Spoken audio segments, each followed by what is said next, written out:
लेकिन देखिए एक बड़ी खबर आ रही है। साइकोलॉजिकली बैकफुट पर नरेंद्र मोदी बस अपनी सरकार बचाने में व्यस्त हैं और ये बयान जो है ये दिया गया राहुल गांधी की तरफ से। नरेंद्र मोदी जी और उनकी सरकार का संविधान पर आक्रमण हमारे लिए एक्सेप्टेबल नहीं है और ये हम किसी भी हाल में नहीं होने देंगे।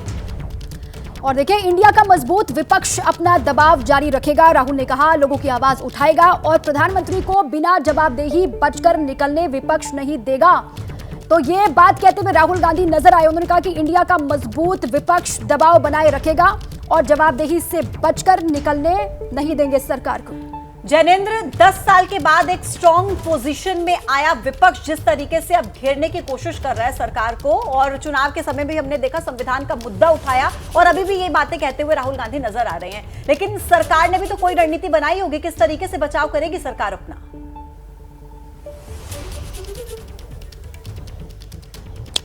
बिल्कुल, देखिए सरकार अपनी तरफ से शुरू से ही जब आंकड़े आए, नतीजा इसके बाद से माना गया था कि मंत्रिमंडल का चेहरा बदला होगा। लेकिन सबसे पहले तो प्रधानमंत्री ने तकरीबन पुराने मंत्रियों और उन सबको वही पुराना पोर्टफोलियो देकर के ये एक संदेश देने की कोशिश की कि उनकी वही पुरानी सरकार चल रही है, संख्या भले ही थोड़ी कम हो गई हो। इसके बाद हम देखें तो स्पीकर का चुनाव है, इसमें भी माना जा रहा था कि बीजेपी को सहयोगी दलों को देना होगा, लेकिन अब यही संकेत है कि स्पीकर बीजेपी का ही होगा। तो जाहिर सी बात है कि प्रधानमंत्री मोदी ने अब तक एक दमदार छवि रखी है, वो उसी छवि को कायम रखना चाहेंगे अपने बॉडी लैंग्वेज के जरिए, अपने फैसलों के जरिए।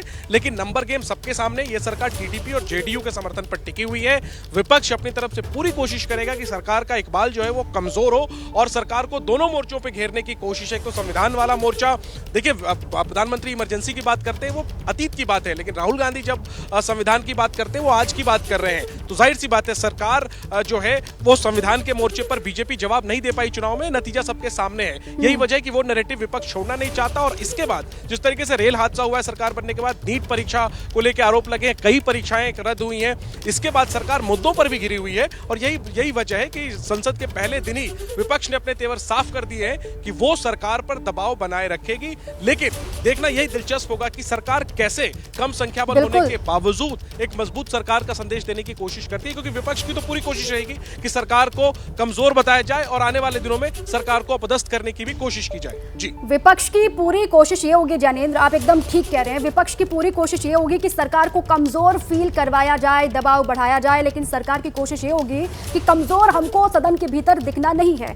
देखिए पीएम मोदी ने सत्र से पहले विपक्ष पर जोरदार हमला बोला और संदेश दिया कि अभी संकल्प पूरा करना बाकी है।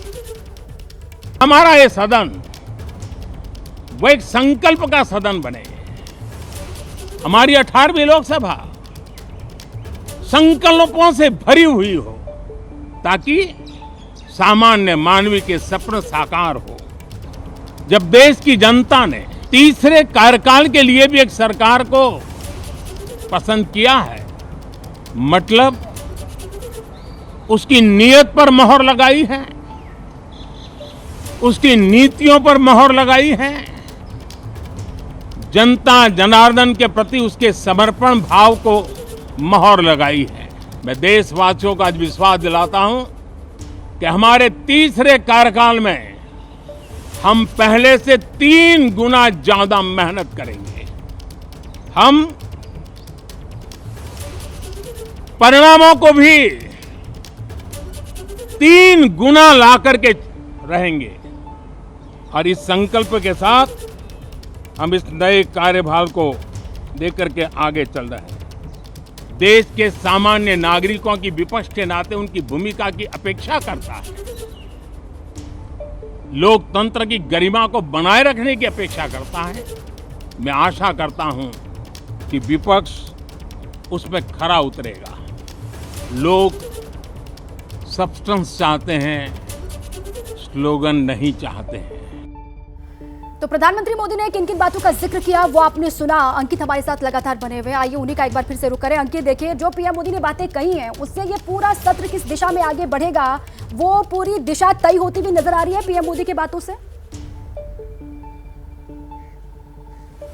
जी बिल्कुल, वो भी तय होती हुई नजर आ रही है। और दूसरी महत्वपूर्ण चीज, प्रधानमंत्री लगातार इस बात का जिक्र आज भी किया, इससे पहले भी करते रहे हैं कि ये पूर्ण बहुमत वाली एनडीए सरकार है। हालांकि अंतर इतना है कि इससे पहले पूर्ण बहुमत वाली बीजेपी सरकार कही जाती थी, लेकिन इस बार पूर्ण बहुमत वाली एनडीए सरकार है और लगातार बीजेपी की तरफ से, तमाम नेताओं की तरफ से यह कहा जाता रहा है कि विपक्ष का जो टोटल नंबर है उससे ज्यादा तो बीजेपी का नंबर अभी भी है। यानी कि भले ही बहुमत का आंकड़ा ना पार कर पाई हो बीजेपी अकेले, लेकिन अभी भी विपक्ष का जो साझा जितना नंबर है उससे ज्यादा बीजेपी का नंबर है और बहुमत अभी भी एनडीए के पास में है। तो ऐसे में अभी भी कड़े फैसले होंगे। और जिस तरीके से एक और महत्वपूर्ण चीज है कि तीसरा कार्यकाल जो पिछले 2 कार्यकालों के दौरान काम हुए हैं उससे भी ज्यादा तेजी से आगे बढ़ेगा। यानी साफ तौर पर प्रधानमंत्री का यही इशारा है कि ऐसा नहीं है कि बीजेपी का पास बहुमत नहीं है तो सरकार जो है कहीं से कमजोर हुई है।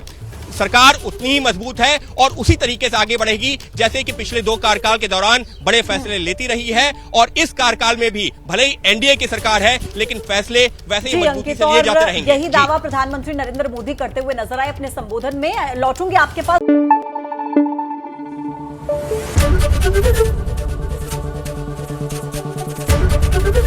एबीपी न्यूज आपको रखे आगे।